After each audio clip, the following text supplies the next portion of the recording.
Sometimes the last door you dare to knock on becomes the first place you truly belong. The rain had been falling since dawn, washing the streets of Boston beneath a cold gray sky that seemed determined to erase every trace of yesterday. Adrian Moretti stood quietly at the end of a narrow walkway leading to a modest white house with blue shutters and a small front porch decorated with flower pots that somehow continued to bloom despite the late autumn chill. Years ago, people had waited outside towering gates just to earn 5 minutes of his attention. Chauffeurs opened doors before he reached them. Expensive suits were tailored specifically for his frame. His calendar was planned months in advance, and every room fell silent the moment he entered. Now, he carried a worn leather duffel bag over one shoulder, wore an old charcoal coat faded by time, and stared at a simple wooden front door as though it belonged to another world. He had rehearsed this moment 100 times during countless sleepless nights, yet standing there felt far more difficult than he had imagined. His hand lifted toward the doorbell, then slowly fell again. What if she had forgotten him? What if she remembered him for all the wrong reasons? What if opening this door only reminded her of a life she had worked so hard to leave behind? Adrian lowered his eyes, almost turning away before quietly reminding himself that he had nowhere else to go. Not because he needed money, and not because he expected sympathy. He only needed one honest conversation with the only person whose kindness had never depended on his success. Finally, he pressed the doorbell. The gentle chime echoed inside the small house, followed by soft footsteps growing closer across polished hardwood floors. Adrian instinctively straightened his posture, even though there was no longer any reason to appear important. The door slowly opened. Standing before him was Naomi Brooks. Her natural curls were neatly gathered into a simple bun, and she wore a comfortable blue sweater beneath a light apron dusted with flour, as though she had been baking only moments before. Fine lines at the corners of her warm brown eyes spoke of years that had passed, yet her smile remained exactly as he remembered it from the grand halls of his estate. She looked at him without surprise, without hesitation, and without judgment. For a long, silent moment, neither of them spoke. The rain continued to fall behind Adrian, while the warm scent of fresh bread drifted gently through the open doorway. Then Naomi smiled even wider and softly said, "Welcome home, Mr. Moretti." Adrian blinked in disbelief. He had prepared himself for awkwardness, suspicion, even polite rejection. He had never prepared himself for those two simple words. His voice barely escaped above a whisper. "You knew I would come?" Naomi nodded gently. "I did not know when. I only believed that one day you would need someone who remembered who you were before the world decided what you were worth." Adrian looked down, unable to meet her eyes for several seconds. He had spent years losing buildings, businesses, friendships, and every symbol of power he once believed defined his life. Yet in that quiet moment, standing on a modest front porch beneath the steady rain, he realized the greatest thing he had almost lost was the memory that kindness could survive long after success disappeared. Naomi stepped aside without another question and opened the door a little wider. Warm light spilled across the porch, chasing away the cold that had followed Adrian for far too many years.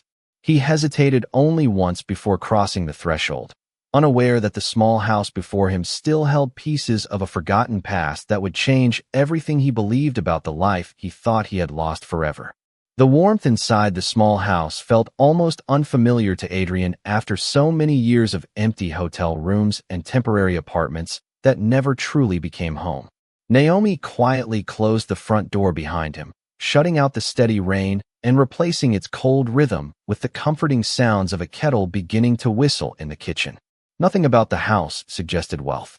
A knitted blanket rested neatly across the sofa. Family photographs filled the shelves, fresh flowers brightened the windowsill, and the rich aroma of homemade bread lingered in the air. Yet every detail reflected something Adrian had not experienced in a very long time. Peace. Naomi motioned toward the dining table without ceremony. "Sit down. The soup is almost ready." Adrian hesitated before carefully placing his worn duffel bag beside the chair. He could not remember the last time someone had invited him to sit without expecting something in return. As Naomi ladled hot vegetable soup into two simple ceramic bowls, his eyes wandered around the room. A framed landscape painting hung above the fireplace beside several photographs of smiling neighbors gathered at community events. The walls carried no expensive artwork, yet they somehow felt richer than the marble halls he once called home. Naomi returned carrying the bowls and placed one gently in front of him along with slices of freshly baked bread. "You always skipped lunch when work became busy," she said with a quiet smile. "I thought perhaps that habit never changed." Adrian looked at her with genuine surprise. "You remember that?" Naomi laughed softly. "Some things are difficult to forget." Her answer carried no bitterness, only warmth. Adrian lowered his eyes toward the steam rising from the soup. "I almost turned around before ringing your bell," he admitted. "I kept telling myself you probably had no reason to welcome me after everything that happened." Naomi sat across from him, folding her hands around her own bowl before speaking. "You are mistaken about one thing. Nothing happened between us. Life happened around us." The words settled quietly between them. Adrian searched for the right response, but found none. Instead, silence filled the room comfortably, interrupted only by the ticking of an old wall clock and the gentle tapping of rain against the windows. After several moments, Naomi stood and walked toward a hallway near the back of the house. "There is something I want to show you," she said. Adrian followed slowly until she opened the door to a small guest room. It was simple but spotless, with freshly folded blankets resting on the bed, clean towels placed neatly on a wooden chair, and a reading lamp glowing warmly beside the window. The room looked as though it had been carefully prepared long before that afternoon. Adrian frowned in quiet confusion. "You were expecting company?" Naomi smiled gently without looking away from him. "Not company." She paused before continuing. "Hope." Adrian looked around the room once more, noticing a new toothbrush still in its package resting beside the sink and an unopened notebook placed carefully on the bedside table. None of those things appeared accidental. "How long has this room been ready?" he asked softly.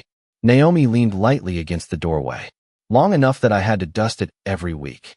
Adrian stared at her in disbelief. "You truly believed I would find my way here someday?" Naomi nodded with complete certainty. "Kindness always comes back eventually. Sometimes it arrives quickly. Sometimes it takes years. I simply believed that when your journey became heavy enough, you would remember someone who had once been treated with respect when no one else noticed." Adrian slowly sat on the edge of the neatly made bed, overcome by a feeling he could barely recognize. For the first time since losing everything he had built, he realized he had not arrived at a stranger's house asking for shelter. He had quietly returned to a place where his smallest acts had been remembered far longer than all of his greatest accomplishments. That evening, after the dishes had been washed and the rain had finally faded into a quiet mist outside, Adrian found himself unable to sleep. The guest room felt peaceful, yet his thoughts wandered through memories he had spent years trying to leave behind. Before sunrise, he quietly stepped into the backyard where a small vegetable garden stretched neatly beside a white wooden fence. Rows of tomatoes, herbs, peppers, and late-season lettuce flourished despite the cooling weather. Naomi was already there, wearing gardening gloves and gently watering the plants as the first rays of morning sunlight filtered through the maple trees. She looked over her shoulder, smiled naturally, and handed him another watering can without saying a word. Adrian accepted it almost instinctively. For several quiet minutes, they worked side by side, listening only to birds. Beginning another day. Finally, Adrian broke the silence. "You built all of this by yourself?" Naomi nodded while carefully trimming a basil plant. "Not at first. My neighbors helped me learn. Then I helped someone else. That is how communities grow." Adrian glanced across the yard toward a weathered wooden bench where several children had painted colorful flowers along its backrest. "You seem to know everyone around here." Naomi laughed softly. "That happens when you stay long enough to remember birthdays, deliver soup when someone is sick, and shovel snow from sidewalks before people wake up." Adrian lowered his eyes. Once, he had known hundreds of influential people whose phone numbers filled his contacts. Yet when his fortune disappeared, almost every conversation ended. Naomi, with far fewer resources, had somehow built something far stronger than influence. After breakfast, she invited him to walk with her through the neighborhood. Every few houses someone greeted her warmly by name. An elderly woman waved from her porch. A mail carrier thanked her for organizing last month's food drive. A young father stopped just long enough to tell her that his daughter had earned her first college scholarship because Naomi had encouraged her never to give up. Adrian quietly observed every interaction. None of these people cared about expensive cars or impressive titles. They respected Naomi because she had shown up for them again and again without expecting recognition. As they reached a small community center, volunteers were unloading donated boxes of winter coats for local families. Before Adrian could offer assistance, Naomi handed him a pair of work gloves. "Would you mind helping?" she asked gently. He looked at the gloves for a moment before slipping them on. Together, they carried heavy boxes into the building, sorted clothing by size, arranged canned food on pantry shelves, and assembled care packages for elderly residents living alone. Nobody recognized Adrian as the businessman whose name had once appeared in newspapers. To everyone there, he was simply another volunteer willing to lend a hand. Surprisingly, that realization brought him relief instead of disappointment. During a short break, one of the volunteers thanked Adrian for moving several large boxes and casually said, "Naomi always finds good people when they need a fresh start." Adrian looked toward Naomi, who was laughing with a group of children decorating holiday cards for nursing home residents. She had never introduced him by his former title. She had never explained his past. She had simply allowed him to begin again as an ordinary man. As the afternoon sunlight filled the community center with a warm golden glow, Adrian realized something remarkable. For years he had searched for a way to rebuild the life he had lost. Standing among ordinary people performing quiet acts of kindness, he slowly understood that perhaps he had been searching for the wrong life all along. And somewhere inside Naomi's simple world, a different future had already begun waiting for him long before he ever found the courage to knock on her door. Over the following week, Adrian settled into a routine that felt strangely unfamiliar and deeply comforting at the same time. Every morning began with coffee on Naomi's small back porch before they walked together to the community center. Every afternoon ended with neighbors stopping by to exchange vegetables from their gardens, homemade pies, or simple conversations that somehow carried more sincerity than the elaborate business dinners Adrian once attended. He rarely spoke about his past because no one asked. They judged him only by the person standing in front of them today. One Saturday, the community center organized a neighborhood appreciation fair in the town square. Local musicians played gentle acoustic songs while children painted pumpkins, families shared homemade recipes, and volunteers prepared tables filled with donated winter clothing for anyone who needed them. Naomi moved effortlessly from one task to another, greeting everyone with the same warm smile Adrian remembered from years ago. Watching her, he finally understood that respect earned through consistent kindness lasted much longer than admiration built on success. As the afternoon grew busier, a luxury sport utility vehicle stopped near the entrance to the square. A sharply dressed businessman stepped out, glanced around with visible impatience, and immediately recognized Adrian. His confident smile faded into disbelief. Within moments, he walked directly toward him. "Adrian Moretti," he asked loudly enough for nearby volunteers to hear. "I never imagined I would find you carrying donation boxes." Several conversations quietly stopped. Adrian calmly met the man's gaze without embarrassment. "Good afternoon," he answered simply. The businessman laughed awkwardly before looking around the modest gathering. "You used to negotiate million-dollar investments. Now this is how you spend your weekends." Before Adrian could answer, Naomi walked over carrying another box of canned food. She smiled politely at the visitor. "Excuse me," she said gently. "Would you mind moving a little? Families are waiting to pick up these supplies." The businessman glanced briefly at her and stepped aside, though his expression revealed clear confusion. "Do you even know who he used to be?" he asked. Naomi nodded without hesitation. "Yes," she replied. "I also know who he is today." The simple sentence settled over the crowd like complete silence. Adrian looked toward Naomi, surprised by the calm certainty in her voice. She continued arranging food on the shelves before speaking again. "The titles people carry eventually disappear. The way they treat others stays behind." An elderly volunteer smiled quietly. A young mother standing nearby nodded in agreement. Even the businessman seemed unsure how to respond. After several uncomfortable seconds, he cleared his throat and quietly walked away without another word. The conversations around the square slowly resumed, but something had changed inside Adrian. Years earlier, he would have defended his reputation, explained his circumstances, or tried to prove his worth. Now he realized Naomi had protected something far more valuable than his image. She had protected his dignity. Later that evening, as they carried empty boxes back into the community center, Adrian finally asked the question that had lingered in his heart since arriving. "Why did you never let people believe the worst about me?" Naomi smiled while locking the storage room door. "Because I remember the man who thanked every employee by name, who stayed late so others could go home early, and who treated a young housekeeper as though her work mattered." Adrian lowered his eyes, overwhelmed by memories he had nearly forgotten himself. Naomi looked toward the quiet street glowing beneath the evening lights and softly added, "The world remembers people at the height of their success. Sometimes only one person remembers them at the depth of their character. I simply refuse to forget."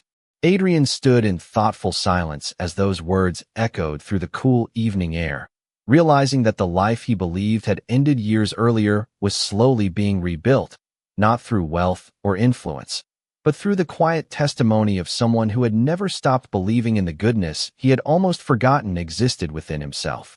The following Sunday afternoon, after the neighborhood church service had ended and families slowly gathered outside beneath clear blue skies, Naomi invited Adrian to help carry several boxes into the small storage room behind the community center. The room was modest, lined with wooden shelves filled with neatly labeled containers, winter blankets, school supplies, canned food, and handmade quilts donated by local residents.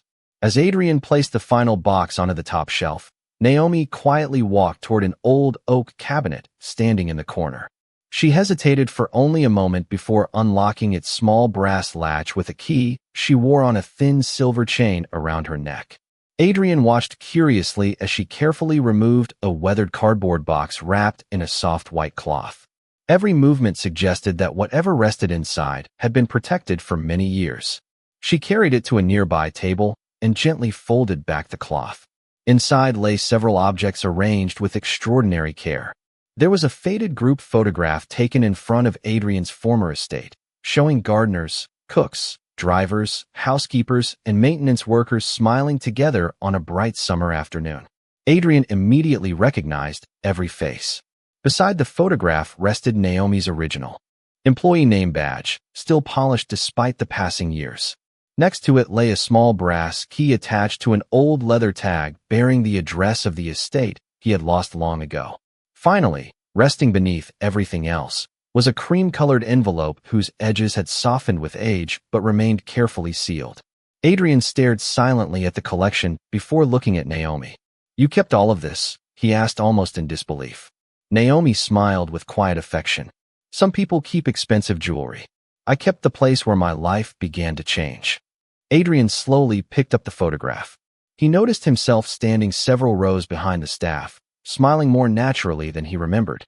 "I had forgotten this picture even existed," he admitted softly. Naomi nodded. "Most people remember the mansion. I remember the people inside it." Adrian gently placed the photograph back exactly where it had been. His eyes settled on the old brass key. "You still have the master key?" Naomi laughed quietly. "It stopped opening doors years ago." She paused before adding, "But I never wanted to throw away what it represented." Adrian looked puzzled. Naomi continued, "To everyone else it was just a key.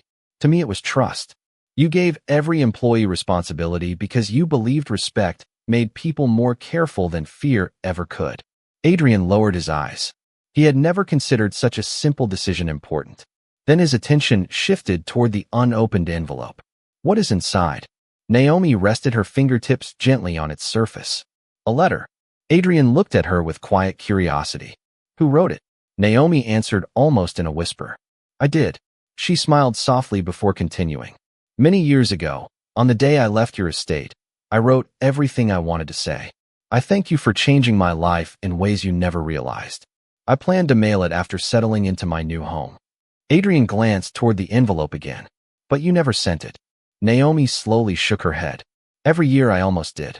Then I heard another story about your success, and I told myself you were too busy to read a letter from someone who had once cleaned your home." Adrian stood, completely still. The room felt unusually quiet as afternoon sunlight filtered through the small window, illuminating the unopened envelope that had remained untouched for years. For reasons he could not explain, he sensed that whatever Naomi had written all those years ago contained answers to questions he had not yet found the courage to ask. And for the first time since arriving at her home, he realized the greatest treasure she had preserved was not the photograph, the key, or the name badge, but words that had patiently waited for the exact moment both of them were finally ready to hear them. Naomi gently lifted the unopened envelope from the table and held it in both hands as though it carried something too precious to rush. The afternoon sunlight rested softly across its worn edges, revealing faint creases formed by years of careful keeping. Adrian watched quietly, unsure whether he should encourage her to open it or leave the past untouched. Before he could speak, Naomi smiled and slowly broke the old seal. She unfolded several neatly written pages, the ink slightly faded but every word still perfectly clear. Taking a slow breath, she began reading aloud. Dear Mr. Moretti, by the time you read this letter, I will have started a different life. I do not know whether you will remember me after enough years have passed, but I wanted you to know that you changed my future without ever realizing it. Adrian lowered his eyes as her calm voice filled the quiet room. Naomi continued. Most people believed I worked in a mansion. I believed I worked in a place where respect still existed. You greeted every employee by name. You thanked us after long days. You never made anyone feel invisible. Those moments seemed ordinary to you, but they taught me that dignity could exist anywhere if someone chose kindness. Adrian could barely remember doing those things. They had never felt extraordinary. Naomi turned another page. When my mother became seriously ill, I never asked anyone for help because I believed the burden belonged to me alone. A few days later, the hospital informed me that an anonymous contribution had covered every remaining medical bill. I searched for months before quietly learning the truth from the estate accountant after he retired. He told me you had instructed him never to reveal your name because you believed generosity should never embarrass the person receiving it. Adrian looked up in complete surprise. I never wanted anyone to know, he whispered almost to himself. Naomi smiled gently. I know. That is why I never thank you in person. Tears quietly gathered in Adrian's eyes as she continued reading. My younger brother graduated from college because the Employee Education Fund approved his tuition. Years later, he became a public school teacher. Today, he helps children believe in themselves the way someone once believed in our family.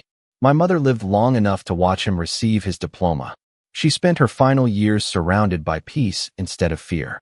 None of that would have happened without one decision. You probably forgot the moment you made it. The room fell silent. Adrian slowly sat down, overwhelmed by memories that had faded beneath years of business meetings and responsibilities. He remembered signing several anonymous assistance requests every month because he believed employees should never have to choose between caring for loved ones and keeping their jobs. He had never imagined those quiet signatures had shaped lives so completely. Naomi folded the letter closed and looked directly at him with the same warm smile she had worn when opening her front door.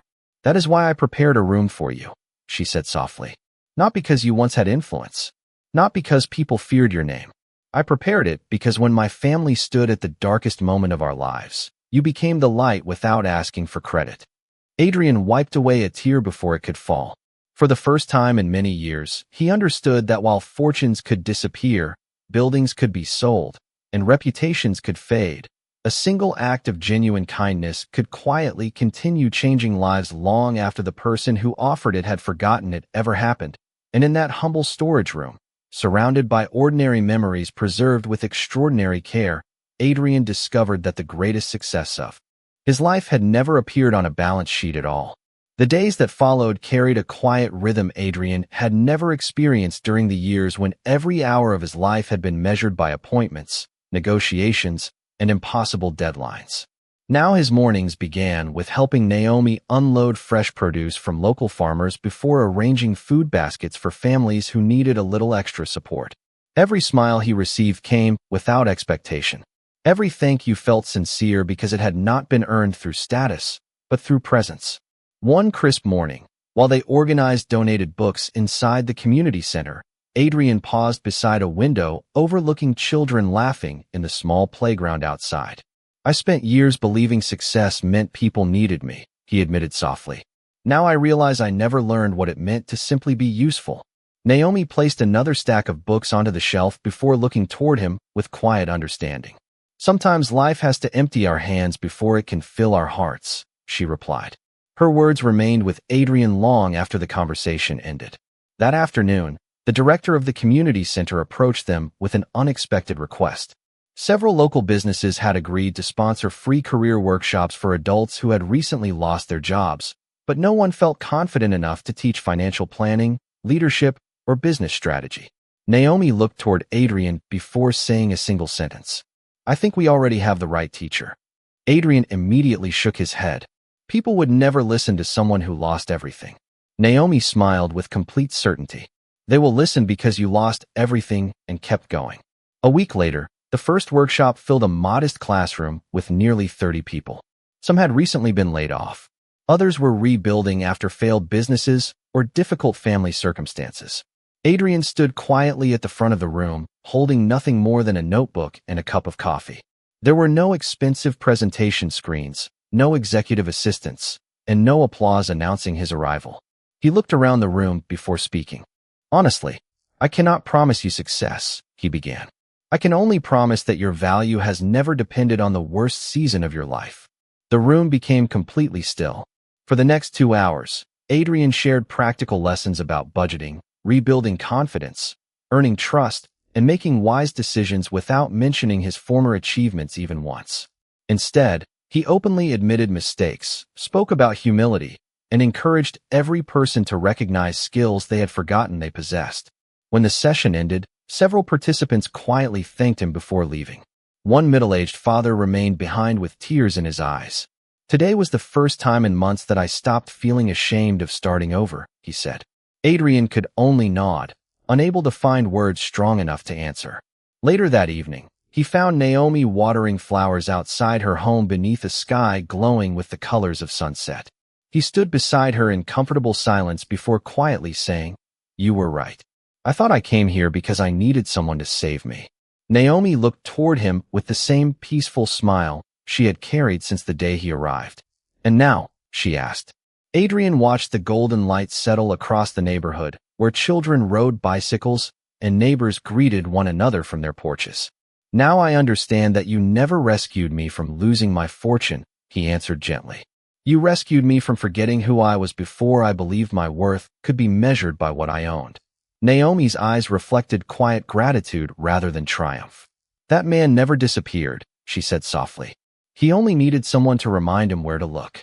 As evening settled peacefully over the neighborhood, Adrian realized that the greatest gift Naomi had given him was not a place to stay or a chance to begin again. She had returned something far more valuable than either of those things. She had quietly returned his own reflection, allowing him to recognize the goodness that had survived beneath years of disappointment, waiting patiently to become the foundation of an entirely different life. Several weeks passed, and the quiet momentum that had begun inside the neighborhood community center slowly reached beyond the small town. The career workshops Adrian had started were no longer attended by only a handful of people searching for encouragement. Every Wednesday evening, the room filled with veterans beginning civilian careers, single parents rebuilding after unexpected hardships, recent college graduates struggling to find their first opportunities, and longtime workers learning how to adapt after losing jobs they had held for decades. Adrian stood before them not as a man who claimed to have every answer, but as someone who understood what it meant to begin again with nothing except honesty and determination. Naomi never stood at the front of the classroom, yet her influence could be found everywhere. She greeted every guest at the door, remembered every name after meeting it only once, prepared coffee and homemade bread before each session, and quietly introduced neighbors who could help one another long after the workshops ended. Watching her move through the room, Adrian finally understood that leadership did not always stand behind a podium. Sometimes it simply welcomed people with kindness before they ever found the courage to believe in themselves. One afternoon, the director of the community center shared unexpected news. A regional nonprofit organization had learned about the workshops and wanted to expand the program into neighboring communities. They asked Adrian to oversee the educational curriculum and invited Naomi to coordinate volunteer outreach across the county. Adrian immediately looked toward Naomi before responding. She smiled and gently shook her head. "Do not look at me for permission," she said. "Look at the people waiting for hope." Those words settled deeply inside him. For years, he had measured every opportunity by profit, influence, or reputation. Now he measured success by how many lives might quietly become lighter because someone cared enough to help. As planning meetings continued over the following month, Adrian noticed something else changing inside himself. He no longer introduced himself with the accomplishments of his past.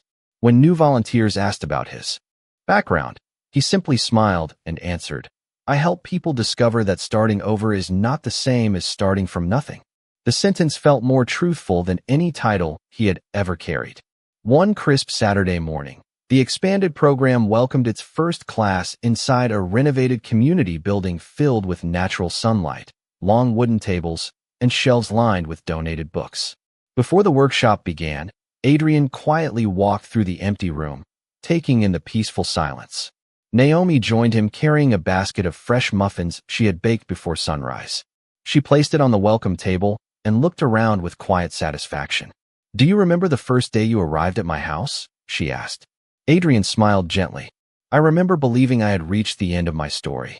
Naomi laughed softly. "And now?" Adrian looked toward the rows of empty chairs that would soon be filled with people searching for a second chance. "Now I realize it was only the end of the wrong chapter." Naomi nodded, her warm eyes reflecting the morning light streaming through the windows. "That is the wonderful thing about life," she said. "It keeps giving us blank pages if we are willing to write with different hands." Adrian quietly absorbed her words as volunteers began arriving one by one, filling the building with cheerful conversation and renewed purpose. Standing beside Naomi, he understood that losing everything had never been the greatest tragedy of his life. The true tragedy would have been walking away from the opportunity to become someone whose greatest achievement was not the empire he once built, but the hope he could now help restore in the lives of ordinary people who believed tomorrow might finally become brighter than yesterday. 1 year later, the little neighborhood that had quietly welcomed Adrian during the darkest season of his life gathered beneath brilliant spring sunshine for the opening of a new community learning center built beside the original building where everything had begun. Flowering trees lined the sidewalks, children chased one another across the freshly cut grass, and families filled the courtyard with laughter that carried through the warm afternoon air. The modest center had grown into a place where people found practical guidance, encouragement, and something even more valuable than opportunity. They found people who genuinely believed in them. Adrian arrived early that morning carrying a homemade apple pie wrapped carefully in a checkered kitchen towel. It was not purchased from an expensive bakery or prepared by professional chefs. Naomi had patiently taught him the recipe during countless quiet weekends spent in her kitchen, reminding him that the best gifts were often the ones made with time rather than money. When he knocked gently on her familiar front door, Naomi opened it with the very same warm smile that had welcomed him on the rainy afternoon when he believed his life had ended. She laughed softly after noticing the pie in his hands. "I see you finally mastered the crust," she teased. Adrian smiled with genuine happiness. "Only because my teacher refused to let me quit." Together they walked toward the celebration, greeting neighbors who now knew Adrian not as a former businessman, but as the man who never missed a workshop, always arrived early to arrange chairs, and somehow remembered every participant's name before the second meeting. Inside the learning center, photographs covered one wall, capturing moments from the previous year. There were graduates shaking hands after completing career training, volunteers serving meals during winter storms, children reading books donated through community drives, and smiling families celebrating new jobs and fresh beginnings. Near the center of the display hung one simple photograph taken on Adrian's very first day volunteering. He stood beside Naomi carrying a heavy box of donated food, both of them laughing at something outside the camera's view. Looking at the picture, Adrian quietly realized that no photograph from his former life had ever captured him looking so completely at peace.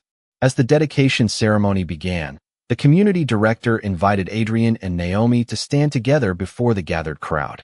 There were no elaborate speeches, only heartfelt gratitude from people whose lives had been touched in ways, both large and small. Finally, a young woman stepped forward. She had attended Adrian's very first workshop after losing her job nearly a year earlier. With tears of gratitude in her eyes, she shared that she now managed her own small business and had returned to volunteer because someone once believed in her before she believed in herself. Applause gently filled the courtyard, but Adrian found himself looking only toward Naomi. After everyone had dispersed, they remained sitting quietly on a wooden bench beneath blooming dogwood trees as the evening sunlight painted the neighborhood in soft shades of gold. Adrian broke the peaceful silence with a gentle smile. "I thought I came to your door looking for a place to stay." Naomi looked at him with the same calm kindness that had never changed. "And what do you think now?" she asked. Adrian watched children running across the lawn while neighbors waved to one another as though they had always been family. "Now I know I was looking for the life I should have been living all along." Naomi reached over and gently patted his hand before looking toward the glowing windows of the learning center, where new conversations and new dreams had already begun. Neither of them spoke again because no more words were necessary. The greatest fortune Adrian had ever recovered was not the wealth he once lost, but the quiet reminder that kindness never disappears, dignity never grows old, and the smallest act of compassion can patiently wait for years before returning home to change a life forever. And on that beautiful spring evening, everyone who had witnessed their journey remembered exactly what true grace looks like.